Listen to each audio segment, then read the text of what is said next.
마음이 드셨다면 구독, 좋아요 꼭 부탁드리겠습니다. 고맙습니다. 시청자 여러분 안녕하십니까? 김동수입니다. 이 시간에는 오피스텔 투자와 오피스텔에 관련된 세금, 또 오피스텔을 우리가 가지고 있을 때 절세하는 그런 방법에 대해서 여러분들과 함께 알아보는 시간을 갖도록 하겠습니다. 여러분들 오피스텔 하게 되면 주택법상 준주택에 들어갑니다. 그러면 준주택이라는 것은 주택 이외의 건축물과 부속 토지로서 주거시설로 이용이 가능한 그런 시설입니다.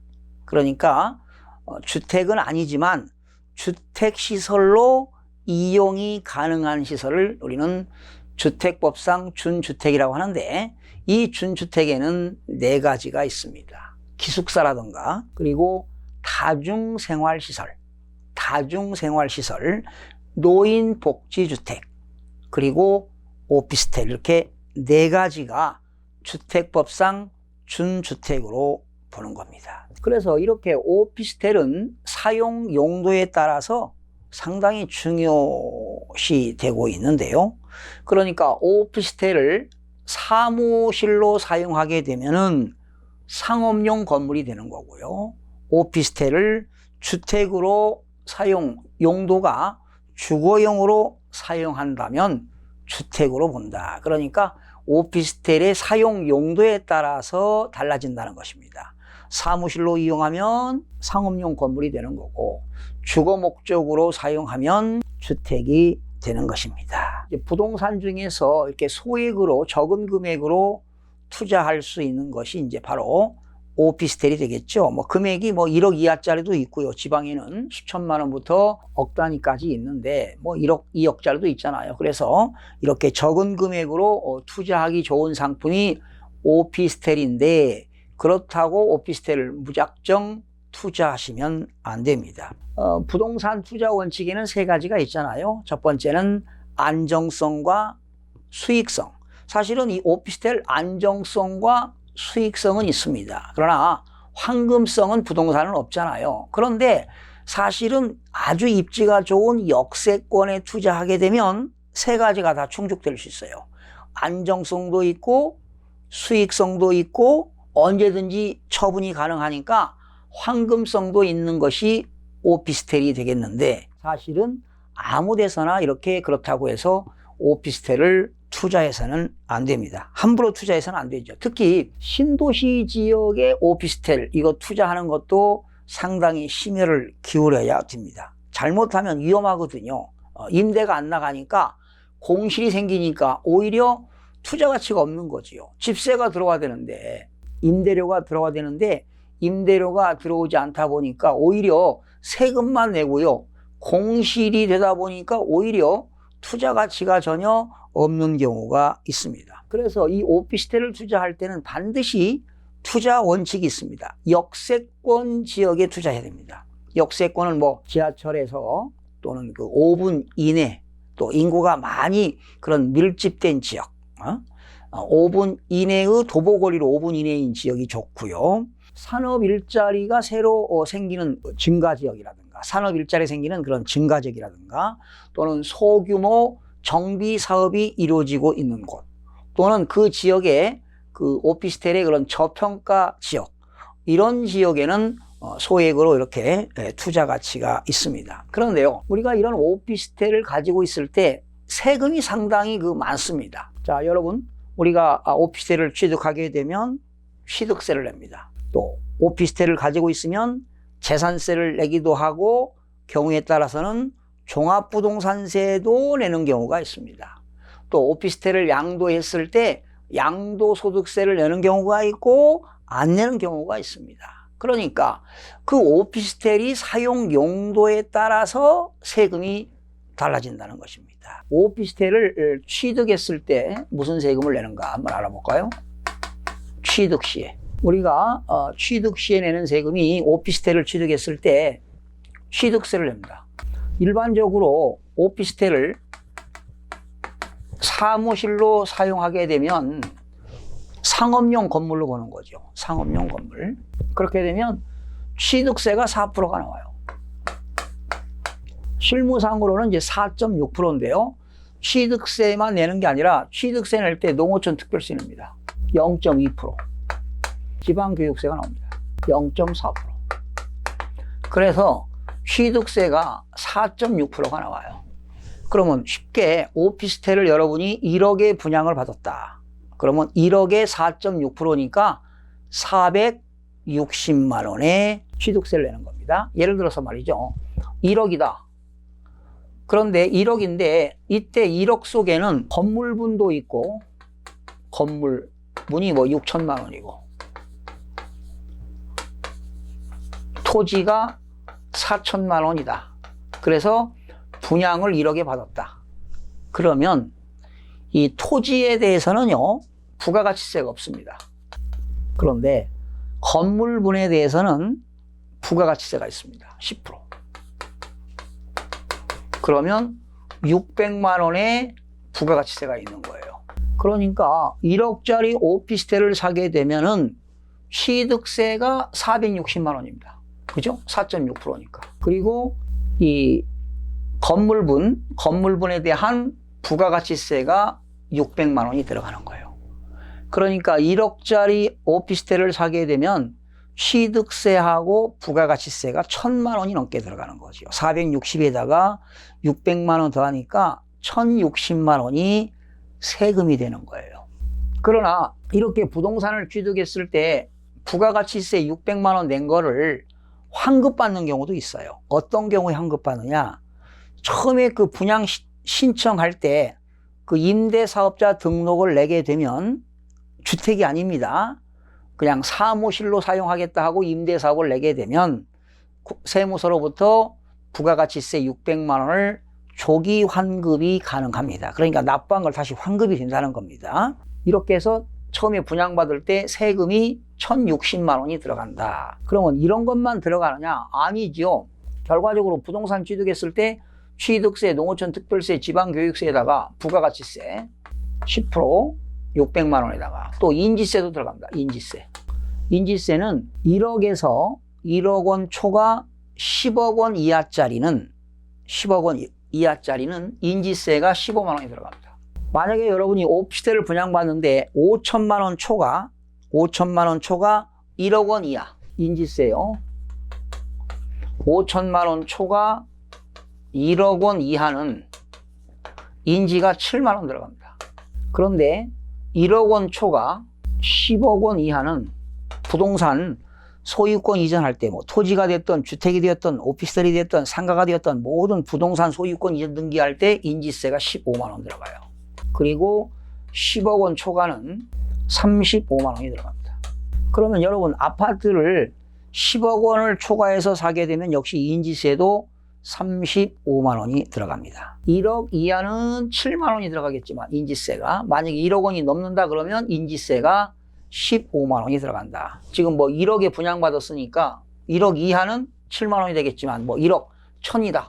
그렇게 되면 인지세가 15만 원이 들어간다. 부동산 취득했을 때 취득세, 농어촌 특별세, 지방교육세, 인지세, 부가가치세 이런 세금들이 들어가게 되는 것입니다. 그리고 이런 상가를 분양받을 때 토지는 부가가치세가 없지만 건물에 대해서는 부가가치세가 있다. 이렇게 알아두시면 되겠습니다. 자, 그러면 여러분들이 이 건물을 오피스텔을 분양받았을 때 이 부가가치세 600만 원을 환급을 받기 위해서는 사업자 등록을 해야 돼요. 그러니까 사업자 등록을 해야 되는데 언제 하느냐? 분양을 받을 때 분양 계약을 체결함과 동시에 사업자 등록을 하게 되면 조기 환급을 신청해서 이 600만 원 환급이 가능합니다. 그런데 이제 문제가 되는 게 있어요. 반드시 그 환급받는 사업자는 오피스텔을 사무실로 사용해야 됩니다. 그러니까 사무실로 사용했을 때 환급을 받는데 환급을 받았는데 나중에 그것을 사무실로 쓰지 않고 주거용으로 사용하거나 그거를 바로 임대사업을 하지 않고 임대사업 하겠다고 사업자 등록 내놓고 바로 처분했다. 그러면 환급받은 부가가치세를 토해내야 됩니다. 다시 또 내야 돼요. 추징당한다는 것이죠. 이런 것도 좀 알아두시면 되겠습니다. 취득세가 지금 4.6%니까 460만 원인데요. 이때 여러분들이 이 오피스텔을 분양을 받으면서 주택을 임대사업을 등록한다. 주택임대사업. 사무실이 아니라 주택임대사업 하겠다. 주택으로 임대사업 하겠다. 이렇게 신고하게 되면은요, 취득세를 감면받습니다. 몇 프로? 85%를 감면해 줍니다. 오피스텔을 분양받아가지고 주택으로 임대사업을 한다. 그러면 취득세를 시군구에서 85%를 감면해 줍니다. 그런데 딱 한 번입니다. 최초 분양 시만 됩니다. 최초 분양 시에만 가능하고요. 그리고 반드시 주택임대사업자 신고해야 됩니다. 주택임대사업자 신고해야 되고요. 그리고 그 오피스텔의 전용 면적이 60제곱미터 이하, 60제곱미터 이하여야 합니다.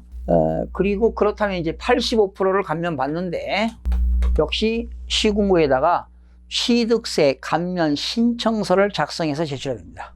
취득세 감면 신청서를 작성해서 제출하게 되면 취득세를 85%를 감면받습니다. 취득세는 계약서상 잔금 지급일로부터 60일 이내에 시장군수구청장한테 그 취득물건 소재지를 관할하는 시장군수구청장한테 60일 이내에 신고납부해야 됩니다. 신고납부를 하지 않으면 신고불성실 가산세 20%가 부과가 된다는 것도 알아두시면 도움이 되겠습니다.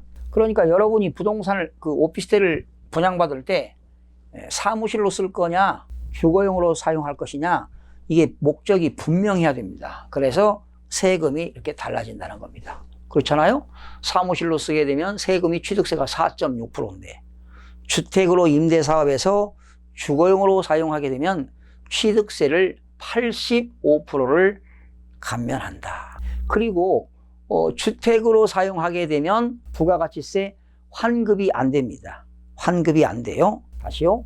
아까 그 상가를 분양받았을 때 600만 원 건물분 6천만 원에 10%니까 600만 원 부가가치세 낸 거를 사무실로 사용하면 상업용 건물로 사용하면 600만 원 환급이 되지만 주거용으로 주택수에 포함되게 되면 부가가치세는 환급이 되지 않습니다. 우선 보유시에는 무슨 세금 낼까요? 보유시에는 재산세를 냅니다. 만약에 오피스텔을 가지고 있다면 토지분 재산세 그리고 건물분 재산세.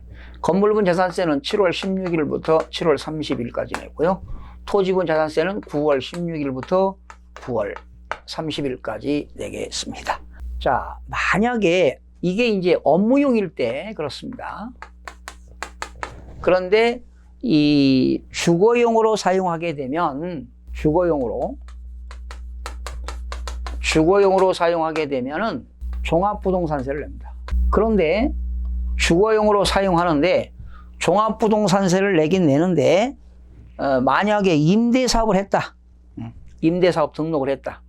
주택임대사업 등록하게 되면 종합부동산세 합산 배제입니다. 주거용으로 사용하고 임대사업을 하게 되면 합산 배제한다. 종합부동산세를 그 전국에 있는 주택가격을 합산할 때 합산을 배제하겠다라는 겁니다. 그리고 보유시에는요 사무실로 사용하게 되면 부가가치세를 또 내야 됩니다. 부가가치세 신고를 해야 됩니다. 그 다음에 양도시에는 양도소득세가 나옵니다. 역시 사무실로 사용하다가 양도했다. 역시 양도소득세를 내야 되는데 주거용으로 사용했다. 그런데 그 오피스텔을 주거용으로 사용했는데 1주택이었다. 그렇다면 양도소득세 비과세 받을 수가 있습니다. 그러니까 양도세는요 업무용으로 사용하게 되면 이건 무조건 양도소득세를 과세하게 됩니다.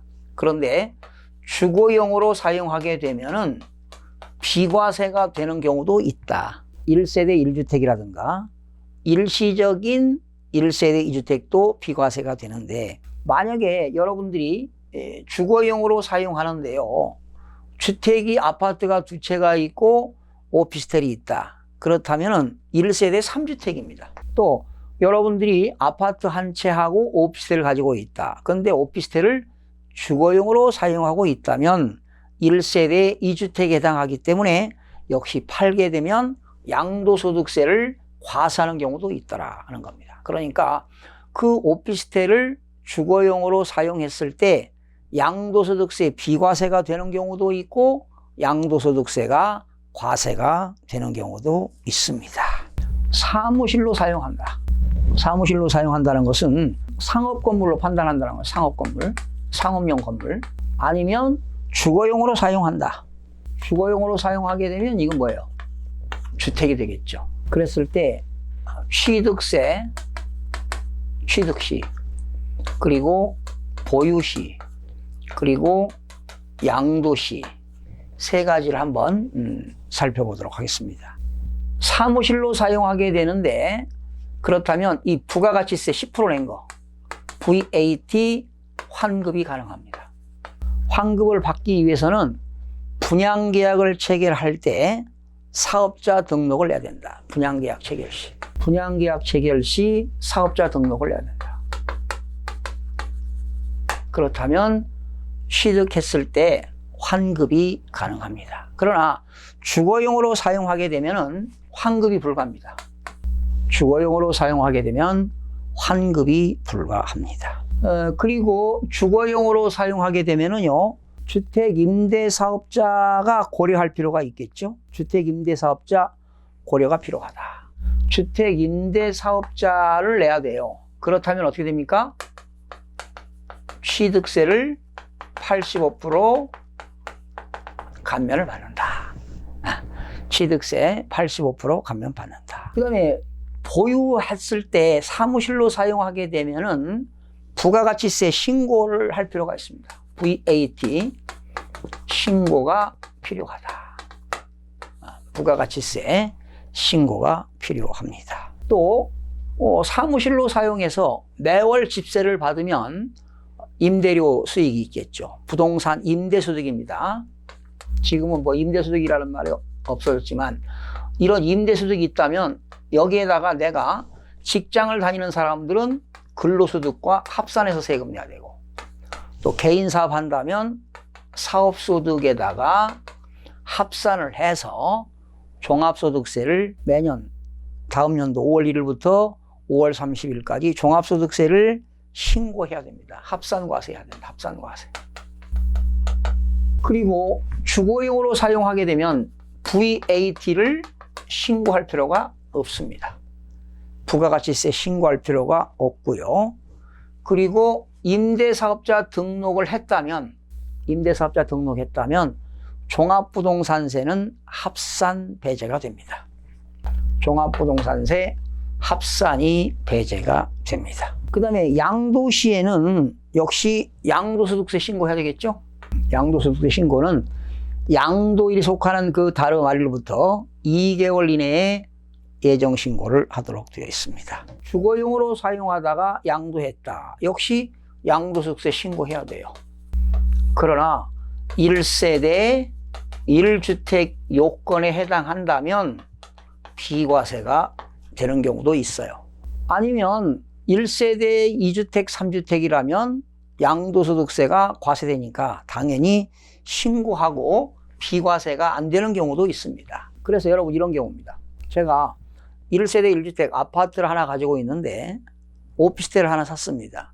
그런데 세입자가 들어와서 주거용으로 사용하게 되면 나는 1세대 2주택이 되는 겁니다. 그래서 오피스텔을 팔든 주거용 주택을 팔든 양도하면 양도소득세가 과세가 됩니다. 그러나 일시적인 1세대 2주택이 돼가지고 내가 하나 종전주택을 가지고 있다가 새로운 주택을 사게 되면 새로운 주택을 취득한 날로부터 종전주택을 3년 이내 양도하게 되면 비과세가 되는 경우도 있습니다. 그러나 1세대 2주택, 3주택일 때는 주거용 주택, 주거용으로 사용하는 오피스텔을 양도하게 되면 과세가 되는 경우도 있다.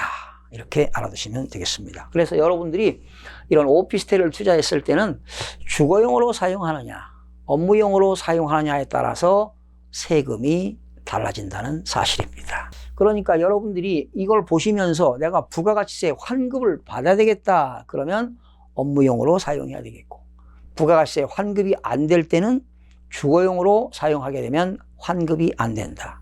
또 취득세를 주거용으로 사용하면서 임대사업을 하게 되면 85% 감면을 받는다. 이렇게 그 업무용이냐에 따라서, 주거용 그 용도에 따라서, 사용 용도에 따라서 세금이 달라진다는 내용을 여러분 알아두시면 많은 의사결정하는 데 도움이 될 거라고 생각이 들어갑니다.